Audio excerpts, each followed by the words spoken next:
What would you do if you spent an entire afternoon scolding a man, loudly, in public, without a single apology, only to discover, days later, that he was the most powerful duke in all of London? What if that same man, instead of being offended, had gone home that evening with the first genuine smile he'd worn in years? Nora Wickham didn't know she had done something extraordinary the afternoon she argued with a stranger outside Hatchard's bookshop. She thought she'd put an arrogant, insufferable man in his place. She was proud of herself, actually. Duke Sterling Halloway didn't tell anyone what had happened to him that Tuesday in April. He didn't have the words for it, and Sterling Halloway always had words. But this was different. This was the first time in 31 years that someone had looked at him and seen nothing but a man. Not a title, not a fortune, not a scandal, just a man. And now she knows exactly who he is. And she would rather disappear into the cobblestones of Mayfair than face him again. He finds that absolutely delightful. This is a story about pride that protects and wounds in equal measure, about a reputation built from lies and a woman brave enough, or reckless enough, to look past them. About the moment a man who had stopped believing in love watches it walk straight up to him, argue with him for 12 full minutes, and storm away without once asking his name. Stay with us. You are going to love every bit of this. If you are watching this for the first time, welcome. This channel is your home for long-form narrated romance stories set in the most beautiful and dramatic eras of history. New stories every week. Subscribe now so you never miss a story. And when this one is over, leave us a comment. We want to know, whose side are you on? Nora's pride or Sterling's patience? Now, let us begin. London in the spring of 1823 smelled of rain and ambition in roughly equal parts. The season had opened 3 weeks prior, and every drawing room in Mayfair had already witnessed its share of whispered alliances, carefully worded invitations, and the particular kind of hope that only young women in their first or second seasons could still afford to carry. The city was full of it, that tender, dangerous hope. You could feel it in the way mothers watched their daughters descend staircases, in the way young men adjusted their cravats one final time before entering a ballroom. Nora Wickham was not particularly interested in any of it. She was 22 years old, which in the language of the London season meant she was perilously close to becoming a concern. Her father, Mr. Edmund Wickham, a highly regarded textile merchant whose business had made him wealthy enough to rent a townhouse in Marylebone for the duration of the season, had made his position clear at breakfast that very morning. This was her third season. It would, he had said with the quiet firmness of a man who loves his daughter and has nonetheless run out of patience, be her last. Nora had finished her toast and said nothing. She understood what her father meant. She was not naive, and she was not careless. She knew precisely what her position was in the architecture of London society. Above a seamstress, far below a baronet's daughter, and entirely dependent on her father's good reputation and goodwill for whatever standing she could claim. She had no title. She had no great beauty to speak of, in the way that society counted beauty, which was to say she was not pale enough, not fragile enough, not quiet enough to be considered truly fashionable. What she had was a mind sharp enough to cut glass and a tongue to match, and the unfortunate habit of deploying both at precisely the wrong moments. The afternoon of April the 8th, 1823 began entirely ordinarily. Nora had been granted permission to visit Hatchard's bookshop on Piccadilly, accompanied by her maid, Agnes, who was 17 and already better at navigating the social requirements of London than Nora had ever been. They had arrived just after 2 o'clock. Nora had located the new volume of poetry she'd been waiting on for 6 weeks. She had been, for approximately 40 minutes, perfectly content. Then she had stepped backward and walked directly into a wall, except the wall moved and made a sound and had an arm that steadied her before she could fall. She recovered, straightened, and turned around to apologize. and found herself looking at a man who was watching her with an expression of such elaborate, careful neutrality that it looked almost like amusement. He was tall. That was the first thing she registered. The second was that he was well dressed, not ostentatiously, but with the particular understated precision that suggested either excellent taste or an excellent valet. His coat was dark, his cravat was immaculate. He held no hat. He'd clearly only just walked in from the street. He said nothing. He simply looked at her, and Nora, who had been about to offer a very gracious apology, noticed that he was looking at her book. It was the same book, the very same volume of poetry she had just selected from the shelf. And he was holding it. She looked at the shelf. Empty. Only one copy had been available. And she was nearly certain, reached it first. The man with the immaculate cravat looked down at the book in his hand, then back at her. He still said nothing. Nora spoke first, as she almost always did. "I believe I had that first." He raised one eyebrow. Just one. With the kind of precision that suggested he had practiced it, or possibly been born with an architectural advantage.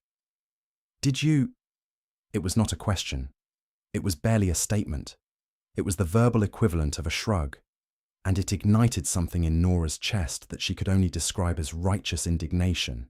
"Yes," she said, with great clarity. "I reached the shelf first. You may have taken it from my general vicinity, but I assure you, the intention was mine." The man looked at her for a long moment. Then he looked at the book again. "The intention," he repeated, with the faintest inflection on the word that made it sound very slightly ridiculous. "Are you going to give it back or not?" He tilted his head, just slightly, as if he found her genuinely interesting and was not sure what to do about it. "No," he said. Nora blinked. In her experience, when she spoke to people in that tone, the tone that communicated very clearly that she was correct and they were wasting her time, they generally yielded, or apologized, or at least looked uncomfortable. This man looked comfortable. He looked completely, infuriatingly comfortable, standing there with her book, one hand in his coat pocket, watching her as though this were an entertainment he had not expected and was now reluctant to give up. "Then you are rude," she informed him. "Possibly," he agreed, "and inconsiderate. On occasion, and clearly unbothered by it, which is perhaps the worst part." He almost smiled then. She saw it, the very edge of it, the slight shift at the corner of his mouth, before it disappeared behind that extraordinary composure. "The bookseller," Nora continued, drawing herself up to her full height, which she was aware was not particularly impressive but was all she had, "will have another copy within the week. I shall place my name for it. You may keep that one, since you seem unable to help yourself." She turned to leave. She was rather pleased with that exit. Clean, final, dignified. "Miss!" She stopped. She did not want to stop. She stopped anyway. When she turned back, he was holding the book out toward her, not quite extended, not an offer exactly, more of a gesture, a question. "It was intended as a gift," he said. "For someone else. I did not realize you had reached it first." A pause. Something in his voice had shifted, not softer exactly, but less armored. "I apologize." It was the last thing she had expected. Nora stood very still for a moment, recalibrating. "Oh," she said. Then, because she was fair, even when she didn't want to be, "Well, I apologize also. I have been waiting for this volume for some time, and I was perhaps more forceful than the situation warranted." He accepted this with a small nod. She accepted his apology with one of equal size. Then they both reached for the book at precisely the same moment. Their hands touched. Both pulled back immediately. The book fell. He caught it. She laughed. She couldn't help it. A short, startled sound. And then pressed her lips together because laughing at a stranger in a bookshop was not, strictly speaking, a genteel response. But he was looking at her again, with that expression she couldn't quite read. And something in the air between them had shifted entirely. And she realized with a small shock that she had been enjoying this argument far more than she had any right to. He held the book out. She took it. Their fingers did not touch this time. "Good afternoon," he said. "Good afternoon," she answered. She left. Agnes followed. On the pavement outside, in the thin April sunshine, Nora stood for a moment with her book against her chest and the distinct, unsettling feeling that she had just had the most interesting conversation of the entire season. She did not ask his name. It did not occur to her to ask, because men like that, men who stood in bookshops without hats and spoke in that particular unhurried way, were not men whose names one needed to know. She was wrong, of course, but she wouldn't find that out for another 4 days. The Ashworth musicale was held on a Thursday evening in the 4th week of the season, in a townhouse so aggressively decorated that several of the older guests were reported to have developed headaches simply from looking at the wallpaper. Nora arrived with her father and her cousin, Miss Louisa Fenn, who was 20 and exceedingly pretty, and made the whole business of being a young woman in London look effortless. Nora loved her cousin genuinely and without any bitterness, mostly because Louisa was also kind, and also because Louisa thought Nora was terribly clever and said so frequently enough to be convincing. The musical itself was well attended. Half of Mayfair's respectable families were present, which meant the room was crowded in that particular way that made it simultaneously too warm and impossible to escape. Nora was standing near the window, getting air, pretending to admire the garden, when she heard it. 2 women behind her, speaking in the hushed, carrying tones of people who believed they were whispering. "He actually came. I didn't think Halloway went to anything anymore. He's here, near the doorway. Don't look. Oh, you've looked. He's even more. I mean, the rumors about his temperament are dreadful. Absolutely dreadful. Cold as stone. Do you know he refused Lady Perrington's invitation 3 years in a row without a single explanation? He refused everyone for years after the Cavendish affair. What actually happened with... No one knows. That's rather the point. Nora, who had no interest whatsoever in society gossip as a general rule, found herself turning very slowly toward the doorway. She saw him immediately. There was no possibility of confusion. None. He was standing just inside the doorway, with the ease of a man who had never needed a room to welcome him because he had never doubted his right to enter it. He was speaking to Lord Ashworth, who was laughing at something. And the man from the bookshop was not laughing, but he was listening with that focused, slightly tilted attention that she recognized, that she had been thinking about, periodically, for 4 days. Nora turned back to the window. She was, for approximately 8 seconds, completely still. Then she turned to Louisa, who had appeared at her elbow. "Louisa," she said, very quietly, "who is that man? Near Lord Ashworth?" Louisa looked. Louisa's eyes went slightly wide.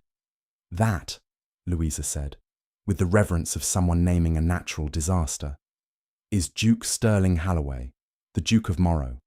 He owns about 1/5 of Derbyshire and has not attended a social function of this kind in at least 2 years. Why do you ask?" Nora said, "No reason." And then she turned back to the window and spent 45 seconds contemplating whether it was possible to exit through it. It was not. The drop was at least 12 feet. She was composing a completely plausible reason to leave the room entirely. A headache, a torn hem, a sudden and overwhelming interest in the library, when she heard a voice directly beside her. "Good evening." She turned very slowly, the way one turns when one already knows what one is going to see and has decided that turning slowly will somehow make it less real. The Duke of Morrow was standing less than 2 feet away. He was looking at her with that expression. The one she now understood was not boredom or arrogance, but something else entirely, something more careful and more warm. And at the corner of his mouth was the ghost of the smile she had almost seen in Hatchard's. "You look," he said pleasantly, "as though you are considering escape." Nora straightened her spine. She was very good at straightening her spine. "Not at all," she said. "I was simply across admiring the garden. At night. The moonlight is It is raining, Miss Wickham." A pause. "So it is," she said. He knew her name. Of course he knew her name. He had clearly spent the 4 days since Hatchard's finding out exactly who she was, and she had spent the same 4 days thinking about a nameless man in a bookshop without once considering that he might think to find out who she was. She felt, for the first time in recent memory, entirely unprepared. "I owe you an apology," she said, because there was nothing else to do, and because being fair mattered more to her than being comfortable. "Had I known who you were, I would not have. I mean to say, I should not have spoken to you in that manner." "Why not?" He sounded genuinely curious. "Because you are a duke. And if I were not a duke?" She looked at him. He looked at her. Then I would have been entirely justified," she said. He did smile then, fully, finally, and it transformed something in his face, made it human in a way she hadn't fully expected. And Nora felt the floor shift slightly beneath her feet, in a way that had nothing to do with the floor. "I liked it," he said simply. "The argument. I would not have you take it back." Nora opened her mouth, closed it, opened it again. "You are very strange," she said. "For so I have been told." He bowed, very correctly. She curtsied, equally correctly. Then he moved away into the crowd, and Nora stood at the rainy window for a long moment before Louisa materialized at her shoulder again with an expression of barely contained enthusiasm. "Nora," Louisa breathed. Did the Duke of Morrow just seek you out?" "He was simply being polite." "He has not been polite to anyone at a social function in 2 years." Nora looked at the crowd, at the place where Sterling Halloway had disappeared. "He is very strange," she said again, more quietly this time. And this time it did not sound like a criticism. Nora spent the following week doing a very thorough job of avoiding Sterling Halloway. This required considerably more effort than she had anticipated, because he appeared, without apparent planning or intention, at an uncomfortable number of the same events she attended. He did not approach her again. He did not need to. He simply existed in the same rooms, at the edges of them, and occasionally she would look up from a conversation and find him looking at her from across a crowded space with that unreadable expression. And then she would look away and continue the conversation with rather more focus than it deserved. She told herself she was not thinking about him. She was thinking about him quite a lot, actually, which she found deeply inconvenient. She had, in the meantime, done what any reasonable and well-read young woman of her era would do. She had asked around quietly about his reputation. What she heard was not encouraging. The Duke of Morrow was 31 years old. He had inherited his title and his estates at 22, following the sudden death of his father. He had in those early years been considered, grudgingly, by people who would rather not have admitted it, to be rather good, thoughtful, a capable steward of his estates and his tenants, a man who attended Parliament not merely for the theatre of it, but because he apparently believed that legislation mattered. Then something had happened. The Cavendish affair, which no one seemed able to explain precisely. There had been a woman, a lady someone or other, engaged to be married to someone else, whose name had been linked to Sterling's in a way that left permanent damage on everyone involved. He had not married. She had. Her marriage had not been happy, or so the whispers went, and Sterling Halloway had become, gradually, the man he was now. Present at the edges of society rather than its centre, never quite scandalous enough to be excluded, never quite warm enough to be embraced. Proud, cold, dangerous, in the specific way that very intelligent people who have stopped caring about approval are always slightly dangerous. None of this explained the man who had almost smiled at her in a bookshop. None of it explained the way he had listened to her argue with him with the full attention of someone who had not heard anything that interested him in a very long time. She was, against her better judgment, curious. She was also, as of a Tuesday morning in the 5th week of the season, in a very great deal of trouble. Her father came to her sitting room that morning with an expression she had not seen before, not angry, not frightened exactly, but tightly controlled in the way of a man holding himself very still so that he did not panic. A contract had gone wrong. A supplier in Manchester, a man her father had trusted and done business with for 11 years, had defaulted on a considerable agreement. The financial exposure was manageable, her father said, but only if he could secure a letter of introduction to Lord Pemberton's trading consortium within the fortnight. Pemberton was old money and old connections, and he did not accept new members without a personal recommendation from someone of substantial standing. Someone like a duke, for instance. Her father had not said that part. He had simply laid out the situation and then gone quiet, and Nora had sat very still and done the arithmetic herself. There were, in her acquaintance, precisely 0 dukes. There was, in her recent experience, exactly 1. She thought about it for 2 days. She went over every alternative. She made a list. She was a great maker of lists, and worked through each item methodically and found each one either insufficient or unavailable. On the Thursday, she sent a note to Halloway House. She was received that same afternoon, which surprised her. She had not expected him to be either prompt or accommodating. He was both, which she filed away as another piece of the puzzle she was apparently assembling despite herself. His library was extraordinary. She noticed that first, before she noticed anything else, because it was the kind of room that made her want to abandon all social obligation and simply start pulling books off shelves. The ceiling was high. The shelves were floor to ceiling. There was a fire despite the mildness of the day, and it made the whole room feel like somewhere that existed outside of London's particular version of time. He was standing when she entered. He did not sit until she did, which was correct, and he listened to her explain the situation with the same focused, tilted attention she was beginning to recognize as simply the way he listened, as if you were the only thing in the room and he had no intention of being anywhere else. When she finished, there was a silence. Not uncomfortable, just considered. "I can write that letter," he said.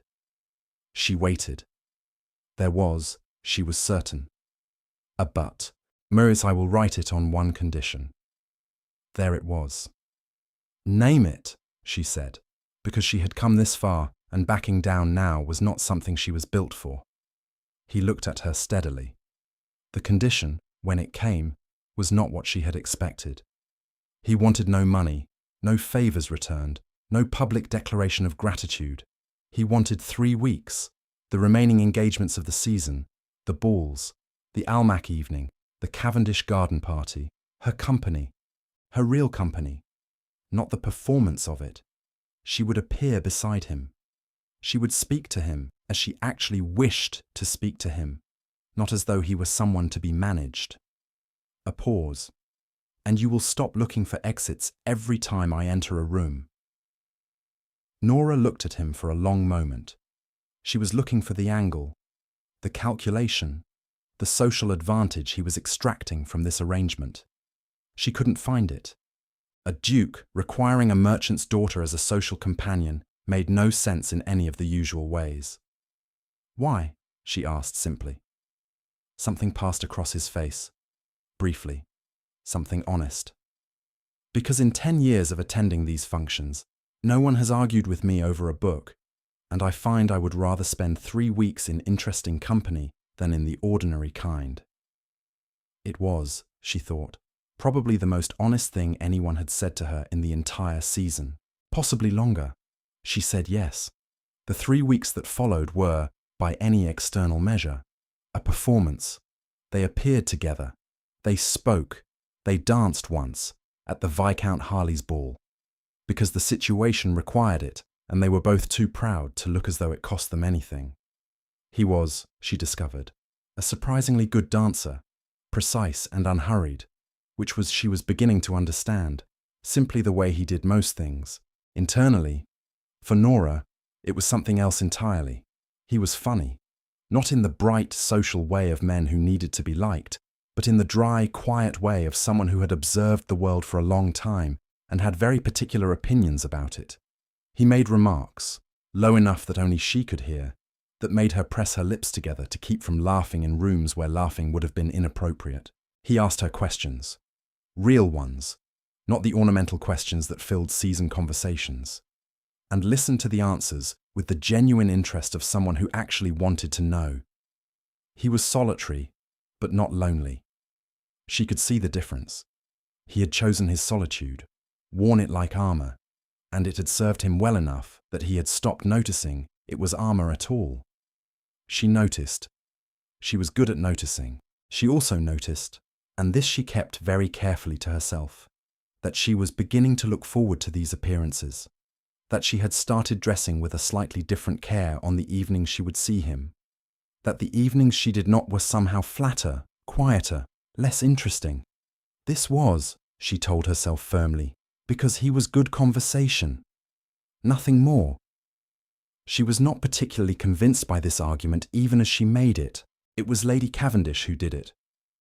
Lady Eleanor Cavendish was 53 years old, and she had been beautiful once, in the severe architectural way that certain women are beautiful, the kind that does not soften with age but calcifies.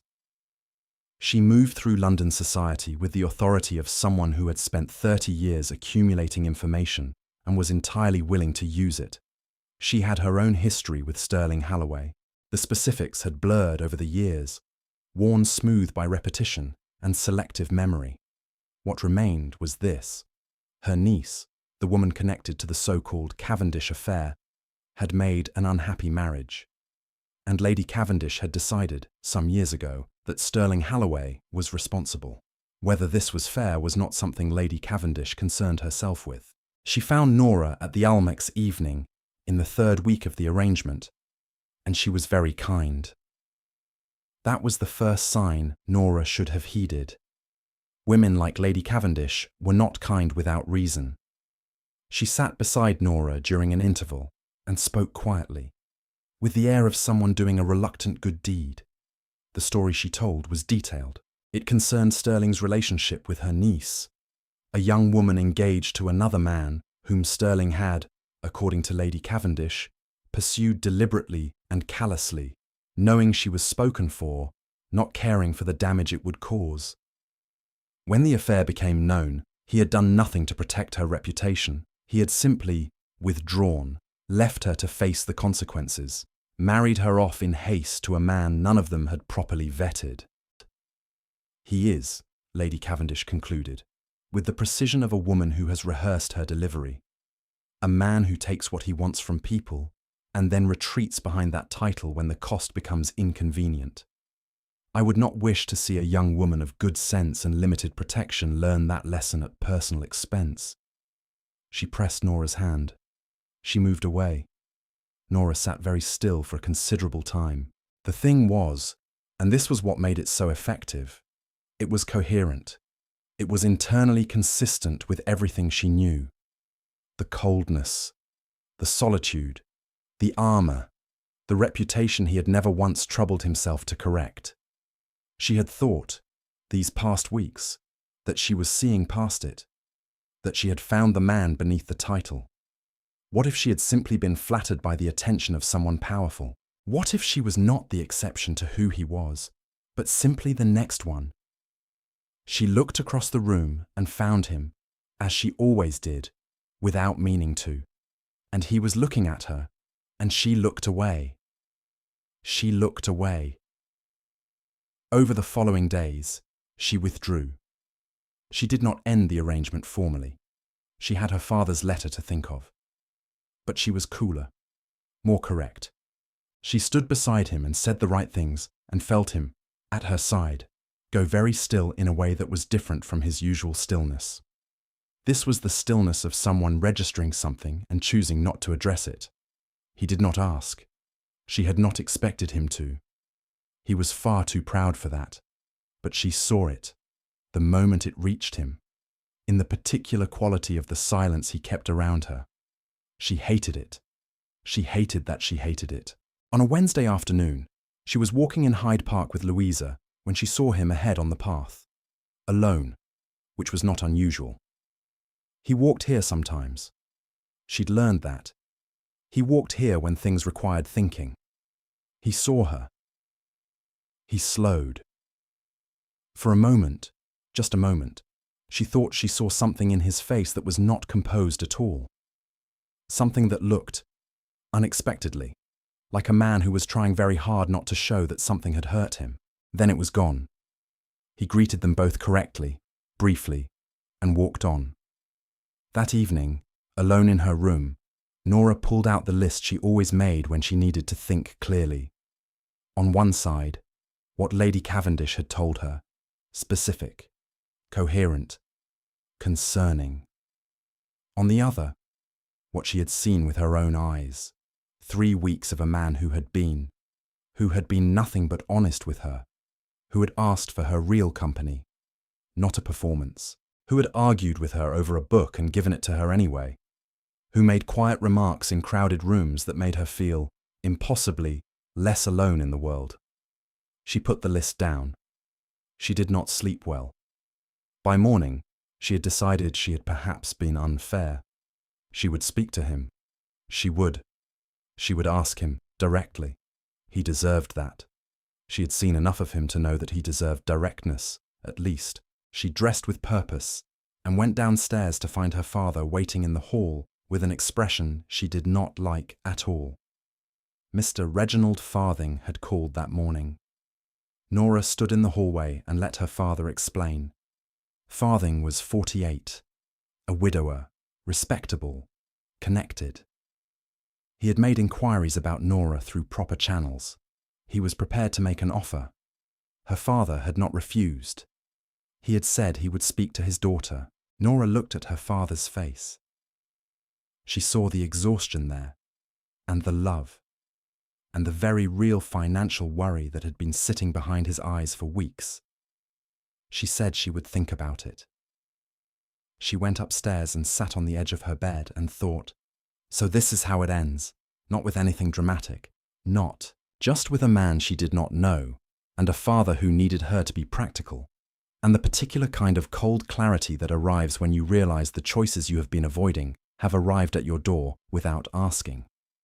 The Cavendish garden party was held on the last Saturday of the season, in weather so unexpectedly fine that several guests remarked on it as though sunshine in late May were a suspicious development rather than a natural one. Nora attended because not attending would have required an explanation she did not have the energy to produce. She wore her blue dress, the good one, the one Louisa had insisted upon. And she arrived with her father and stood in the garden and felt the whole event proceeding around her as though she were slightly outside of it, watching through glass. She had told her father that morning that she would speak to Mr. Farthing. She had said the words with full knowledge of what they meant and where they led. And her father had taken her hand and said she was a good girl. And Nora had smiled and thought, I am practical. That is what I am. And it is enough. Mr. Farthing was present at the party. He found her within the first half hour, which was either efficient or ominous, depending on how one looked at it. He was not a bad man, she thought, watching him. He was simply not. He was simply not interesting, in the specific, acute way that the past 3 weeks had redefined interesting for her. And she was going to have to find a way to live with that. She was standing with Farthing and her father when she saw Sterling across the garden. He had come. She had not been certain he would. This was, after all, the Cavendish garden party, Lady Cavendish's territory. She watched him move through the guests with that particular economy of movement, greeting people with the minimal warmth that was nonetheless more than most of them received from him. And she thought, he came anyway. He always came to things he said he wouldn't, and stayed at the edges of them, and she had never properly wondered why until now. She wondered now. He looked up and found her. He always found her. She had noticed that too. Filed it away with all the other things she'd noticed and told herself meant nothing. His eyes went to Farthing. Then back to her. Something shifted in his expression. Not shock. He was too composed for shock. But something. Something that was very quiet and very definite, and that looked, from across a garden, very much like recognition. He turned away. He began speaking to Lord Ashworth. Nora turned back to Mr. Farthing, who was saying something about his estate in Surrey that she was doing an inadequate job of attending to. The afternoon continued. The sun continued. The garden was very beautiful. Nora ate a small sandwich she did not taste and drank champagne she did not want, and smiled at things that were not particularly amusing, and thought, this is fine. This is what is sensible. This is what people do. She was standing with her father and Farthing near the rose garden, and Farthing was saying something to her father about arrangements, and Nora was looking at the roses with the concentrated attention of someone who has decided to be completely present. In a moment she would very much like to be absent from, when she heard footsteps on the gravel path. She turned. Sterling Halloway was walking toward her with the particular directness of a man who has decided something and will not be reconsidering it. The garden went very quiet, in the way that public spaces go quiet when something is about to happen that will be discussed for a long time afterward. He stopped in front of her. He looked at her father, at Farthing, and then, and only then, at her. When he looked at her, he was not wearing the composure. It was simply not there. And what was in its place was something she had not expected, a kind of careful, deliberate honesty that she recognized because she had seen it once before, in a library, when he had told her why he wanted her company. Miss Wickham. His voice was steady. Everything else about him was steady, but she could feel, across the small distance between them, the effort it was costing him. There is something I should have said earlier in this season, and did not, and I find I am unable to continue in good conscience without saying it. He glanced, briefly, at Farthing, then back at her. The Cavendish story, whatever version of it reached you, is not complete. I will not tell you what I did and did not do in that matter. Not here. Not in front of an audience. Because some parts of it are not mine alone to tell. But I will tell you that I did not pursue a woman who was engaged to another man. I will tell you that what I did do was fail to act quickly enough when I knew that something was wrong, and that the cost of that failure was borne by someone who did not deserve it. I have lived with that. I expect I will continue to. A pause. He was watching her. Only her. I am telling you this, not because I expect it to change your decisions, but because you have been fair to me, in a world where that is not a common experience, and you deserve fair in return. The garden was very still. Nora looked at him. She looked at this man who had never once defended himself to anyone, who wore his ruined reputation like a coat he had long since stopped bothering to brush clean, and who had walked across a garden in front of half of London society specifically to be honest with her. And then, she would think about this moment for a very long time afterward. He did something she had not expected at all. He stepped forward. He took her hand, very gently, from where it rested at her side. He raised it, and in full view of Lord Ashworth, Lady Cavendish, Mr. Farthing, her father, and approximately 60 other witnesses, he pressed his lips to her hand in a kiss that lasted precisely long enough to be a statement, and not a moment longer. He lifted his head. "You have a rather better reason to refuse," he said quietly, "if you are still considering it." Then he stepped back. He released her hand. He stood very correctly, waiting. Nora was aware of the garden around her, the silence, the watching eyes, the slight sound of Louisa somewhere behind her inhaling sharply. She was aware of Mr. Farthing making a small sound of considerable offence. She was aware of her father, who had gone very still in a way she could not interpret. But more than any of that, she was aware of Sterling Halloway standing in front of her, having just dismantled every defense he had built in 10 years in approximately 90 seconds, waiting for her to say something. He had no armor on. None. It was, she thought, perhaps the bravest thing she had ever seen anyone do. She straightened her spine, as she always did when she needed it. And she looked at Mr. Farthing. "I am sorry," she said, with genuine regret. "I do not think this will suit." Farthing looked at her. He looked at Sterling. He said, with cold precision, that he understood perfectly, and he walked away. She looked at her father. Her father looked at Sterling. He looked at Nora. Something passed across his face. The beginning of an emotion she thought was probably complicated and would require a longer conversation later. He nodded, once, and stepped away to give them privacy. And then it was just the two of them, in the garden, with 60 people pretending very elaborately not to watch. That, she said, was exceedingly dramatic. "Yes, you kissed my hand in front of Lady Cavendish. I did. She is going to say something absolutely dreadful about you. She was going to do that regardless." The ghost of the smile arrived, more present now than she had ever seen it.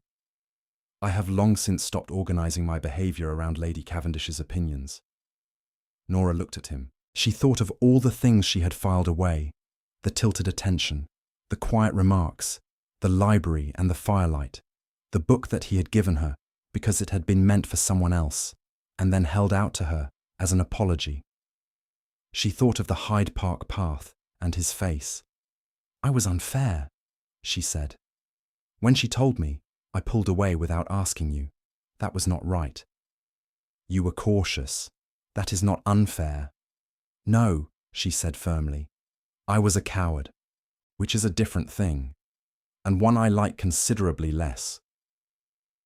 He looked at her. Really looked. In the way she had first noticed in Hatchard's, as though she were the only thing in the room. "What are you going to do now?" A pause. She heard the question beneath the question. She thought about it for exactly 1 moment. "I am going to need you to take a walk with me," she said. "Away from all of this. Somewhere I can be very direct with you without 60 people forming opinions about it." Something in him went absolutely still, and then, carefully, deliberately, like a man who has kept a door closed for a very long time and is choosing now to open it, he offered her his arm. She took it. They walked away from the rose garden and the watching eyes and the elaborate social performance of the London season, and when they reached the far end of the path where the garden became private, where the hedges were tall and the party sounds had softened to a murmur, she stopped. She turned to face him. "I have been thinking about you," she said, "since a Tuesday afternoon in April when I argued with you over a book in a bookshop and walked away before asking your name. I have found it extremely inconvenient." He did not speak, but his eyes, she had avoided looking at them directly for most of 3 weeks, which had required considerable effort. His eyes were very warm. She had not expected them to be warm. She had expected them to be dark and guarded and impenetrable. They were none of those things. They were the eyes of a man who was used to feeling things deeply and had simply become very skilled at showing none of it. She had started. She was going to finish. "I think you are the most honest person I have met in 3 seasons. And I think you have been honest with me specifically, which I find it very difficult to dismiss." A pause. "Also, you are exceedingly good company, which I did not expect, given your reputation, and which I think you have been deliberately hiding from the world at large, which is, frankly, their loss." He was quiet for a long moment. The party sounds drifted faintly from beyond the hedges. Then, in the voice she had learned, was his real voice, lower than the public one, less armored, warmer. "The first time I saw you, you were about to apologize to me, and then decided not to. I decided you did not deserve it." No, a pause. "But I was going to say, I want you to know that I walked out of the bookshop that afternoon and thought that I could not remember the last time I'd been in conversation with someone who spoke to me as though I were simply a person, not a title, not a scandal, not an opportunity. You are simply a person. To you, apparently. To anyone with sense. He looked at her, she looked at him. Something between them had gone very quiet and very full simultaneously, in the way of moments that are trying to contain more than they can hold. Nora. First time, her name, in his voice, with that weight. I would very much like to call on your father. She considered this. She let him wait for exactly long enough for it to be meaningful. And then she said, he is going to want to discuss your finances in considerable detail. I am aware. He is also going to tell you, at some point, about the Manchester incident, which I warn you is a longer story than it probably needs to be. I would hear it regardless, and you will not hold his profession against him. The ghost of the smile arrived, as it often did, at the absolute wrong moment. Miss Wickham.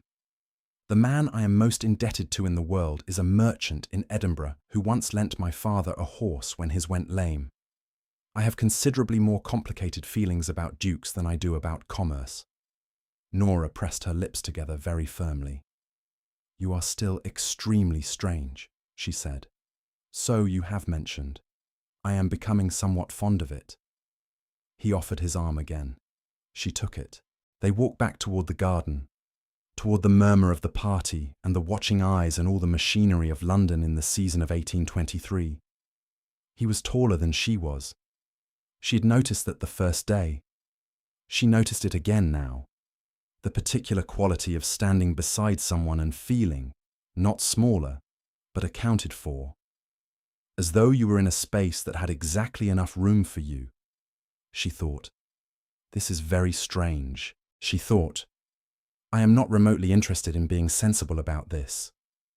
She thought, I have been meaning to reread that book, the one we argued over, and perhaps I shall tell him what I think of it, and he will argue back, and I will find it completely insufferable. She thought, I cannot wait. Sterling Halloway called on Edmund Wickham on the following Monday morning. The meeting lasted 2 hours, which was 90 minutes longer than most men would have endured. They discussed Wickham's business, the Manchester situation, the nature of the trading consortium introduction, and several other matters that Wickham had not expected a duke to have opinions about, and that Sterling clearly did. They also discussed, eventually, the matter of Nora, her temperament, her intelligence, her pronounced tendency to be right about things and to be aware of being right about them, and her entirely equal tendency to acknowledge when she was wrong, which Sterling said he valued considerably. Wickham looked at this man, this cold, difficult, well-dressed man with the terrible reputation and the rather good eyes, and thought, with the particular clarity of a man who had spent 22 years watching his daughter navigate a world that did not quite know what to do with her. He sees her. He gave his blessing. The letter to Lord Pemberton had, in fact, already been written and delivered. Sterling had sent it the morning after Nora left his library, before the 3 weeks had properly begun, before he had any certainty that it would matter. He did not mention this to Wickham. He did not mention it to Nora either, for some time. He also gave him a very thorough talking to about the importance of not making his daughter feel that her opinions were anything other than an asset, which Sterling received without interruption and which was, by all subsequent evidence, taken seriously. The engagement was announced in the first week of June. London, naturally, had opinions. Lady Cavendish had several, none of them printable. Most of the others were simple astonishment, that Halloway had chosen at all, and that he had chosen a merchant's daughter, and that he looked, at the announcement dinner, like a man who had recently been reminded that there were things in the world worth attending to. Nora, at that dinner, sat beside him and listened to someone across the table say something pompous about the nature of social compatibility, and felt, at her right side, Sterling make the very slight movement that meant he was about to say something devastating about it.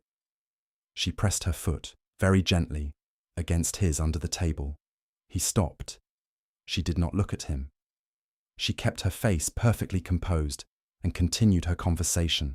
Under the table, his hand found hers. Briefly, a press of fingers, deliberate, warm, and private. She thought, there it is. That is what it feels like. Not the grand gestures, though the garden had been extraordinary and she would not be forgetting it. But this, the small, private communication between two people who have learned to speak each other's language and find they prefer it to any other. They were married that September, in a ceremony that was not small but was not excessive, attended by the people who mattered to them and not by the people who merely wished to observe. Wickham cried, which he would deny afterward. Louisa cried freely, which she announced she considered her right as the person who had first pointed Halloway out across a musicale and noticed that Nora had gone slightly pale upon seeing him. Sterling did not cry, but he held Nora's hand through the entire ceremony with the quiet, total commitment of a man who has decided that this is the thing, this specifically, this person, and has no intention of qualifying it. Afterward, in the carriage on the way to Morrow Hall in Derbyshire, Nora said, "I want you to know that I intend to reread that volume of poetry now that it is properly mine. It was always properly yours. You gave it to me. I conceded it to you. There is a difference. And I suppose you will want me to be grateful about that for the rest of our lives." "Not at all," he said, with the smile that she now knew was entirely hers, the full one, unhidden, warm in a way that still sometimes surprised her. "I simply want you to be exactly as you were in that bookshop, every day, for as long as you can manage it." Nora looked at her husband. She thought of April and rain and the wrong man to argue with and the absolute correctness of having argued with him anyway. "That," she said, "I can almost certainly manage." Outside the carriage windows, London gave way to countryside. The light was good. The road was long. They were, by every reasonable measure, exactly where they ought to be. Nora and Sterling, two people who needed someone to look at them and see a person, not a position, and who found exactly that in the most inconvenient place possible. If this story moved you, if you smiled, held your breath, or felt anything at all during that garden scene, then you are exactly who this channel is made for. Subscribe. Share this story with someone who loves a slow burn, and tell us in the comments which moment got you: the bookshop, the garden, the hand under the table. We will see you in the next story. Wisdom Series.